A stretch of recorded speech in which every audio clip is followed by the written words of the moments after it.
quando eu saí da presidência do Senado, eu tinha tomado uma decisão de não seguir na vida pública, de encerrar o meu mandato de senador.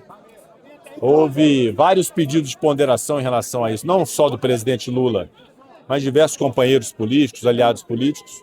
Nós estamos nessa fase de diálogo a respeito, nós temos alternativas em Minas também que precisam ser consideradas. Aqui do meu lado, inclusive, está um excelente quadro, que é a prefeita Marília Campos de Contagem, como temos o ex-prefeito Alexandre Calil, o Gabriel Azevedo, o presidente da Assembleia Tadeu Leite. Então, são nomes que surgem para uma composição majoritária que precisam estar na mesa para poder dialogar e chegar num consenso. Mas essa é uma avaliação que tem que ser feita com muita responsabilidade, à luz de questões pessoais, familiares e de circunstâncias próprias, mas também de responsabilidade com o Estado. Eu sei o quanto eu contribuí para o Estado, sobretudo com a reforma tributária e o Propag.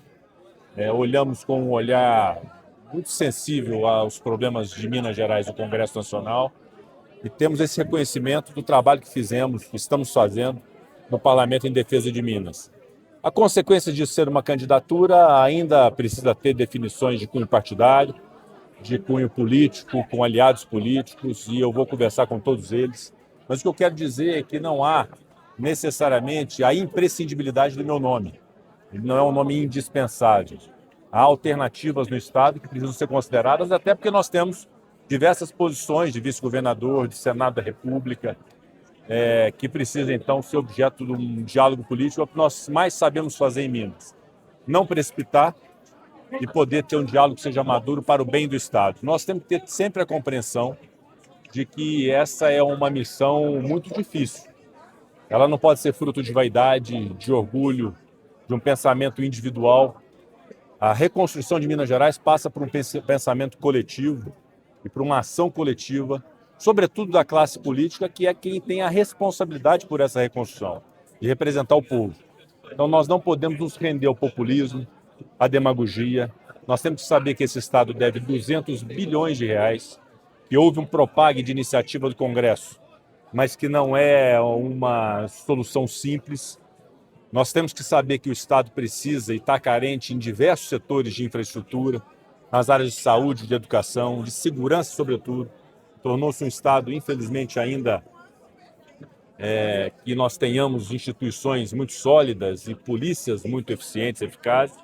É um Estado que tem se gerado um clima de insegurança também, de muita violência. Então, essa é uma missão muito difícil, e essa missão difícil exige realmente responsabilidade de todos. Eu acho que tudo tem seu tempo. Eu me lembro o saudoso governador Hélio Garcia, que dizia que a política e a campanha começava depois da parada de 7 de setembro. Não se chega a tanto, mas eu considero que está absolutamente em tempo. Quando se precipita muito o processo eleitoral, acaba que outras questões relevantes de defesa do Estado ficam em segundo plano, porque se veste a roupa de candidato e se deixa de ter a roupa necessária institucional. Então, eu acho que está no seu tempo. O tempo agora da janela partidária, os partidos estão se organizando, as chapas estão se organizando, os nomes estão se apresentando. Em breve nós vamos ter o lançamento da pré-candidatura da Marília, senadora da República. Quero dizer que, como senador eleito em 2018, o mais votado do Estado, eu ficaria muito contente de ter uma mulher da qualidade da Marília ocupando a cadeira que eu ocupei ao longo desse tempo e tive o prazer, a satisfação e a honra de ser presidente do Senado e do Congresso Nacional 2 vezes ao longo de 4 anos. Então, ficaria muito contente de ser substituído pela Marília. É bom que ela saiba disso, publicamente eu diga. Mas eu acho que está em tempo, não se tem que precipitar. Na verdade, todos os campos políticos ainda estão com as suas definições por vir. E nós vamos ter em breve a definição desse campo democrático, que envolve diversos partidos, envolve diversos personagens, alguns aqui eu já citei, pelos quais eu tenho profundo respeito. E é uma conversa de alto nível que nós temos que fazer, pensando no fim último de tudo isso, que é a defesa do Estado de Minas Gerais e dos mineiros. Para qual partido o senhor vai, presidente? Essa também é uma indefinição. Há uma tendência forte de eu não permanecer no PSD em razão da posição tomada pelo partido em Minas, algo com o que eu não me alio, não me filio. Eu acho que Minas precisa ter uma mudança muito significativa para poder retomar os trilhos do desenvolvimento, do progresso e do crescimento, por mais respeito institucional que eu tenha pelos adversários políticos e pelos personagens da política mineira. Eu acho que esse seria o caminho correto a ser tomado. O PSD tomou outro rumo, eu respeito isso, então há uma tendência da minha saída do partido. Para qual partido? Então, nós vamos ainda definir. Felizmente, eu tenho muitos convites, então vamos avaliar. Ficou algum amargo do presidente Lula de não ter escolhido o senhor? O Supremo Tribunal Federal, em algum momento, se foi cogitado, eu quero dizer que essa é uma página virada. Eu tenho respeito pela decisão do presidente Lula e, nesse momento, o que nós temos que dialogar é no campo da política partidária.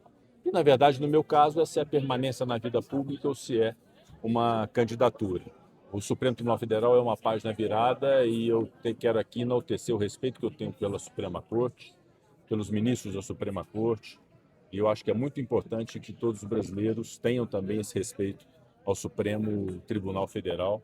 Mas, no meu caso, para compô-lo, essa é efetivamente uma página virada. Mas o que o Rodrigo, E bem virada. O que o Rodrigo Pacheco quer? Ser candidato a governador, deixar a vida pública? O que o Rodrigo Pacheco quer? Deixar a vida pública, ser candidato a governador, almeja ainda uma vaga ao Supremo?